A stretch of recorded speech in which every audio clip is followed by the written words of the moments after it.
Hello， 大家，而家係正式放暑假啦。喺呢個時間節點入邊咧，阿田想同你哋分享一條非常之重要嘅視頻。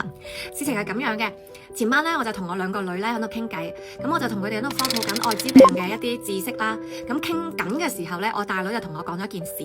令到我背脊一涼嘅。事後我一直嘅心都係好後怕，所以我決定咧要分享呢個視頻，令更多有女女嘅家庭可以引起重視。你今日咧同我講你話，在那個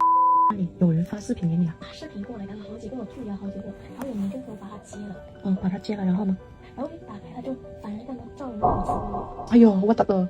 下次咧聽住啊，遇到咁嘅事情，你即刻拒絕拉黑呢啲人，知唔知啊？但係遇到唔使驚，一定要同媽咪講，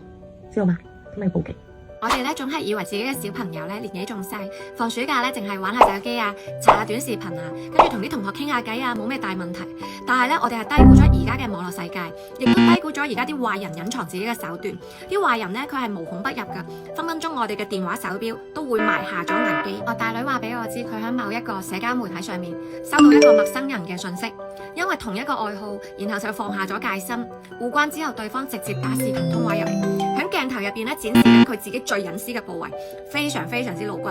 最令到我心驚就係咧，小朋友係完全意識唔到呢種行為係惡劣嘅騷擾，係一種傷害，因為佢哋係冇分辨是非嘅能力，唔知道當中嘅危害同埋危險，只係覺得呢啲係網上一啲個人行為，好普通，甚至乎係冇同屋企人講過嘅。好多家長喺教育小朋友嘅時候都習慣用一種說教式嘅口吻，一味去叮囑佢哋嘅小朋友唔好亂玩手機啊，唔好亂搞陌生人，唔好亂同人哋傾偈。但係咧，我哋好少會平下心，以朋友嘅身份坐低同小朋友好好咁傾偈，同佢哋分析一啲社會嘅險惡、世間嘅陰暗面。今晚咧，我就同我大女瞓埋同一張床上面，咁我哋就以談心嘅方式，慢慢咁同佢哋去傾偈。我哋要小朋友知道點解唔可以做，我哋要同小朋友作為知己，我哋要做佢哋最堅實嘅後盾，可以用自己嘅親身經歷啊、見聞啊，慢慢同子女去分享、探討同埋去交流。一定要話俾我哋嘅子女聽，網絡上面嘅陌生人唔可以輕易去信任，千叮萬囑同佢哋講，無論對方講乜嘢，引誘你，又或者威脅你，只要令到你唔舒服嘅，馬上第一時間同屋企人講，屋企人唔會鬧你，唔會責怪你，